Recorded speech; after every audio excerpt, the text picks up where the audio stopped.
Austria-Hungary, one of the major powers in Europe during the early 20th century. This country played a significant role in World War I. The country's involvement in the conflict was shaped by a number of factors, including its complex political and ethnic makeup, its economic and military capabilities, and its alliances with other European powers. In the years leading up to World War I, Austria-Hungary was a large, multi-ethnic empire with a population of over 50 million people. The empire was ruled by a monarch, Emperor Franz Joseph I, and was divided into several different regions, each with its own distinct culture and language. These regions included Austria, Hungary, Bohemia, and parts of Italy, Romania, and Poland. Austria-Hungary's involvement in World War I was largely driven by its desire to maintain its status as a major European power. The country had long been engaged in a struggle for influence in the Balkans, an area that was seen as strategically important due to its proximity to the Ottoman Empire and the Russian Empire. In 1914, the assassination of Archduke Franz Ferdinand, the heir to the Austro-Hungarian throne, by a Serbian nationalist set off a chain reaction that ultimately led to the outbreak of World War I. Austria-Hungary used the assassination as a pretext for declaring war on Serbia with the support of its ally Germany. The war quickly spread beyond the Balkans, and Austria-Hungary found itself fighting on multiple fronts. The country's military was initially successful in its campaigns against Serbia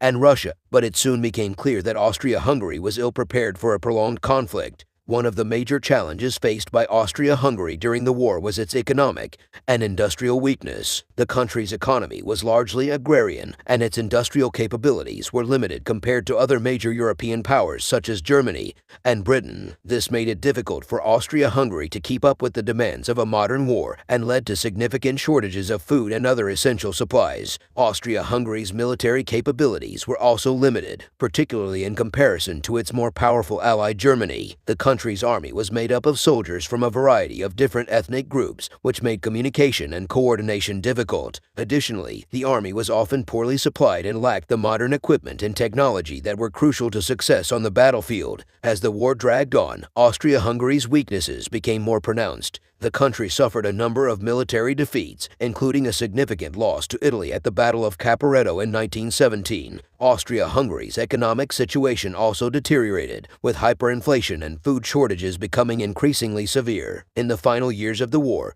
Austria-Hungary was faced with a growing sense of internal unrest. Ethnic tensions between the various groups that made up the empire had long been a source of tension, and the war exacerbated these divisions. In addition, the harsh conditions of the war and the mounting losses suffered by the army led to a breakdown in discipline and a loss of faith in the government. By 1918, it was clear that Austria-Hungary could not continue to fight the war. The country was on the brink of collapse, and its leaders were faced with the difficult decision of how to end the conflict. In November of that year, an armistice was signed between Austria-Hungary and the Allies, effectively ending the country's involvement in World War I. In the aftermath of the war, Austria-Hungary was dissolved and replaced by a number of new countries, including Austria, Hungary, Czechoslovakia, and Yugoslavia. The collapse of the empire marked a significant shift in the political landscape of Europe and set the stage for the conflicts